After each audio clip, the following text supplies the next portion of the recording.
effectivement nag dañ ci gis ay kii yu couple yu bari yoo xamante euh, du yàgg ñun buñ marié du yàgg dara nga gis seen couple daal di rompe loolu li koy waral mooy en général ñu bari ñu ngi dugg ci couple yoo xamante relation bi du yàgg léegi ñu dawal tuuti ñu gis seen moroom mi ñu muur leen mariage statut yeeg yooyu du genre ñoom ñu ne xaaral ñu dugg ci mariage bi quoi loolooy waral duñ xam nit ki boo demee tuuti rek nga gis romp am ndax tey jii boo demee tribunal li ngay gis mooy ay couple yoo xam ne ay 3 mois 2 mois mu tas affaire yooyu noonu du genre. dafa mel ni statut yi tamit mu ngi joué ci couple quoi.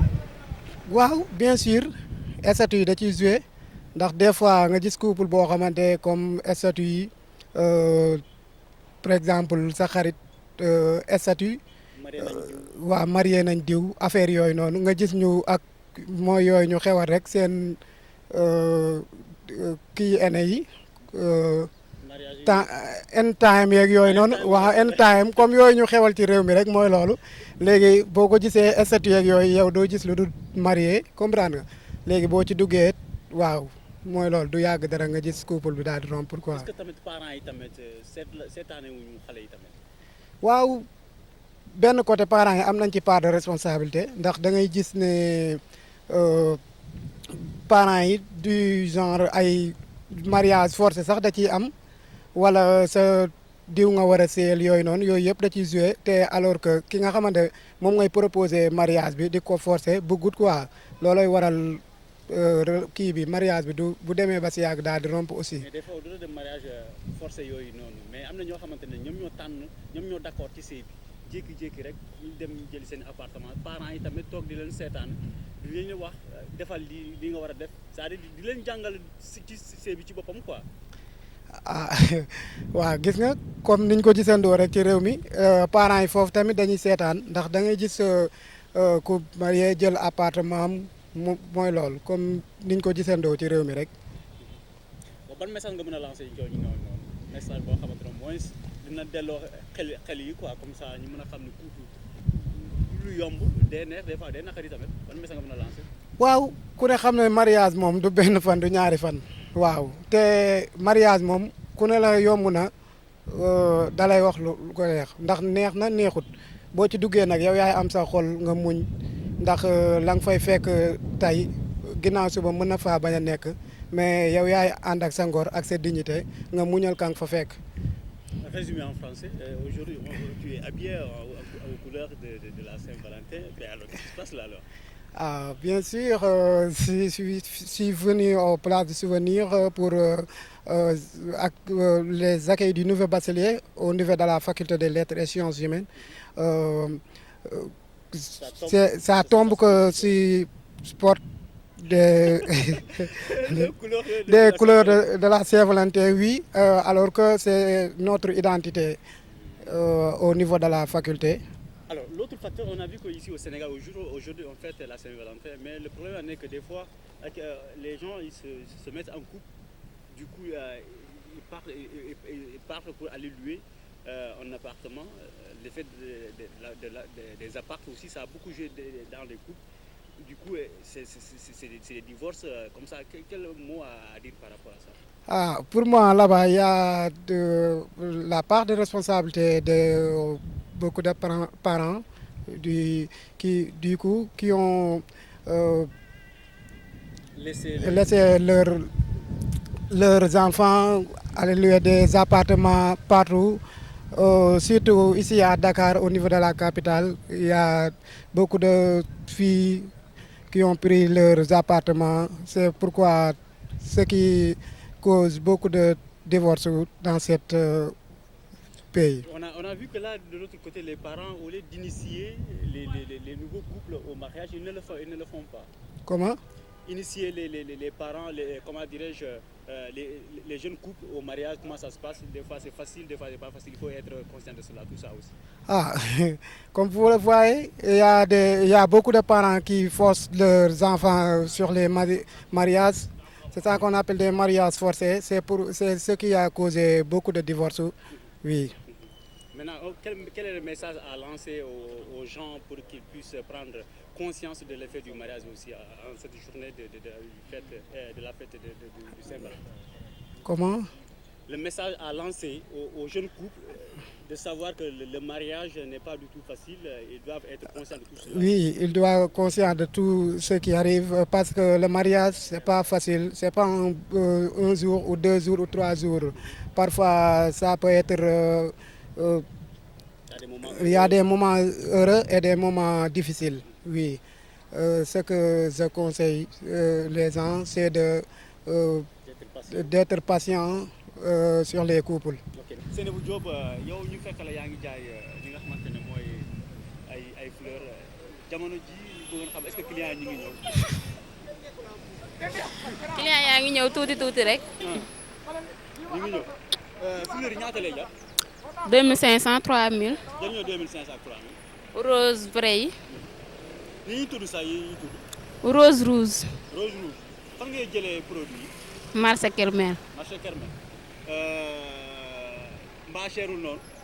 cher na tuuti rek parce que ay importé la.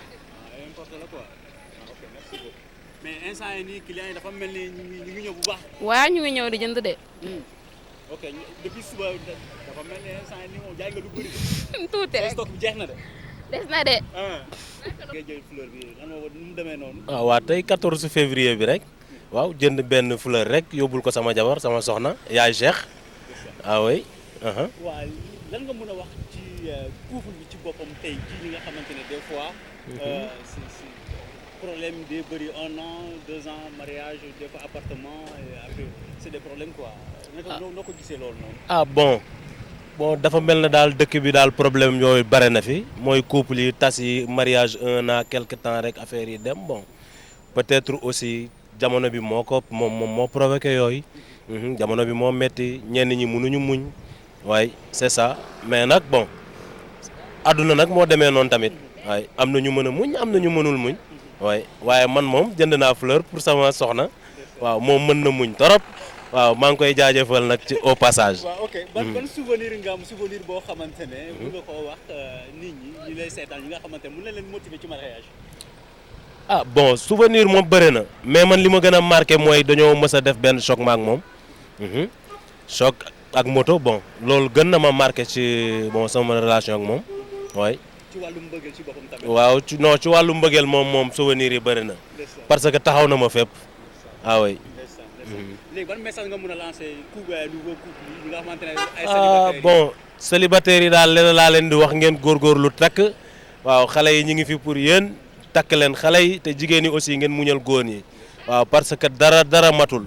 waaw jamono bi moom metti waaw ku nekk daal jàppale sa góor waaw am na proverbe buy wax naan que góor yi fan la ñu rawante si jabar yi donc lépp jigéen ñi la waaw jigéen yi yéen a yor lépp waaw yéen a mën a jàppale seen ay jëkkër yéen a mën a jàppale seen ay góor ñun seen ay càmmiñ lañu waaw ngeen teg ñu loxo rek ñu dem. allez un mot en français. bon en ce jour de la Saint-Valentin je profite de cette occasion pour saluer ma femme. Yaay Cheikh, elle m'a donné des jumeaux. Oui. Au passage, je la salue bien. Coucou. Allez, merci. Alors, revenons un tout petit peu sur le couple en mariage. Quel est le mot? Bon, de nos jours, on voit que les mariages sont un peu compliqués. Vu que la conjoncture, il y a beaucoup de problèmes dans les ménages et consorts. Bon, moi, je demande aux femmes de bien vouloir aider les hommes, de les pousser pour qu'ils puissent réaliser leurs projets. Parce que le mariage, c'est des hauts et des bas aussi. C'est comme ça. Ouais. Alors, souvent, il y a aussi le phénomène des appartements. Les appartements, souvent, ils se marient comme ça, ils vont prendre des appartements. Du coup, 1 an, 2 ans, c'est le divorce. Un mot aussi à dire par rapport à ça. Bon, les appartements là, ça n'engage que ça dépend de chaque personne ce qu'il peut faire. Ouais. Là, si tu peux prendre ta femme, lui louer un appartement et que tu sais que ça ne peut pas te déranger, là, ce n'est rien. Mais on ne peut pas prendre un appartement et que les moyens ne te permettent pas de louer un appartement. Là, les choses vont être très compliquées au fur et à mesure que les choses avancent. Donc, je demande aux hommes aussi de ne pas trop s'aventurer dans des terrains qu'ils ne maîtrisent pas. comme louer des appartements, promettre des choses qui n'existent pas. Les femmes, il faut leur dire la réalité, telle qu'elle soit. Tu as 100 francs, tu dis que j'ai 100 francs. Il ne me faut pas inventer que j'ai 200 alors que vous n'avez que 100 francs. C'est ça. Ok. Vous avez quand même une anecdote, justement, un souvenir à nous donner ou bien? Bon, les souvenirs sont nombreux, hein. Mais juste moi, je fais un coucou à ma femme. Elle est là pour moi, elle est partout pour moi et donc je la salue au passage. Ok. Alors, au-delà de tout cela, fii ci Sénégal couple yi dañuy seetlu ni la plupart dañuy ànd 1 an 2 ans ñu marié et puis par la suite divorce am genre couple yi wala ay appartement la ñuy jékki-jékki rek et puis ñu bàyyante dan nga mën a wax ci genre couple yi demee noonu. ah genre couple pour man loolu ñàkk xamante bi la rek lu moo tax couple di teel a tas parce que nit ki boo nekkee ak moom war nga ko coytu bu baax xam jikkoom avant ngay dugg ci moom soo ko deful rek boo leen sëyee tamit tôt ou tard mu wan la phase cachée waaw mu ngi noonu sëy dee teel a yàqu.